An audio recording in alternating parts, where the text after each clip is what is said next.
अब्दुल्ला चन्ना साहब, असांजो दोस्त साईं ख़ालिद हुसैन बबर साहब, असांजे कराची खां आयल दोस्त वॾेरो आलम साहब ऐं अली नवाज़ साहब, असांजे कोहिस्तान जा शाइर, असांजा सहाफ़ी ऐं शागिर्दो, अस्सलामु अलैकुम।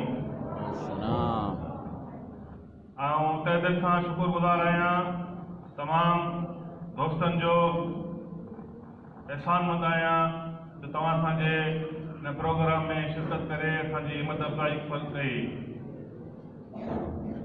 असांजे कोहिस्तान जो वॾो नालो, वॾो मल्हाया शाइर मोहतरम साईं कमर कोहिस्तान जी 9वीं वर्सी असीं मल्हाए रहिया आहियूं। असां फ़ख़्र था महसूस कयूं जो असां उन शख़्सियत जो प्रोग्राम रखियो आहे जेको कमर कोहिस्तानी, जंहिं कोहिस्तान जो नालो कोहिस्तानी सिंध में सुञातो वेंदो हो, साईं कमर।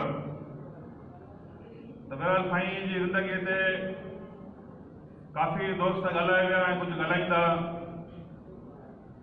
आऊं साईं कमर जी किताब जेका मोहबत मुल्क में जेका मूंखे शायदि पसंदि आई, कुझु तव्हांजे नज़र थो कयां त चओ त सिंध जा ॻोठ सुधारियूं, घर घर में के आणियूं बहारियूं।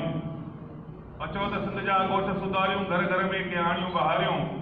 घरड़ा जुड़ियल आहिनि जिते कखनि जा जायूं जोड़ायूं पकियूं मोचारियूं।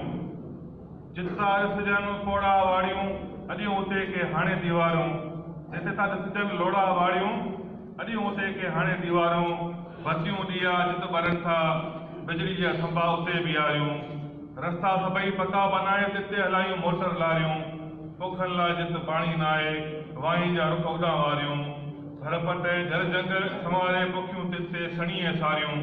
जेके फुटल था वाण जन तिथे नयूं सरवरी संवारियूं। कूक नथी जिते रेल जी, ॿुधजे जल्द उते सिग्नल बीहारियूं। घर घर जिन जा जुदा बनायो, हिकिड़े हंध ते रखी वियूं तिन खे विहारियूं। अचो त सिंध जा ॻोठ सुधारियूं, घर घर में के आणियूं बहारियूं। साईं कमर कोहिस्तान जी शाइरी। ऐं आऊं तमामु तहे सां शुक्रगुज़ार आहियां असांजे तालका अस्पताल जे एमएस डॉक्टर सुरूमल निनाणी, जिन असांजे हिन प्रोग्राम में असां सां भरपूर ताउन कयो। साईं जिन जी तबियत तमामु नासाज़ रही, अस्पताल में दाख़िल आहिनि। सभु दोस्त दुआ था कयूं त मालिक साईं डॉक्टर सुरूमल निनाणी साहब खे सिहत नसीब करे ऐं उते दरमियान हुजे। तमामु दोस्तनि जी वॾी महिरबानी।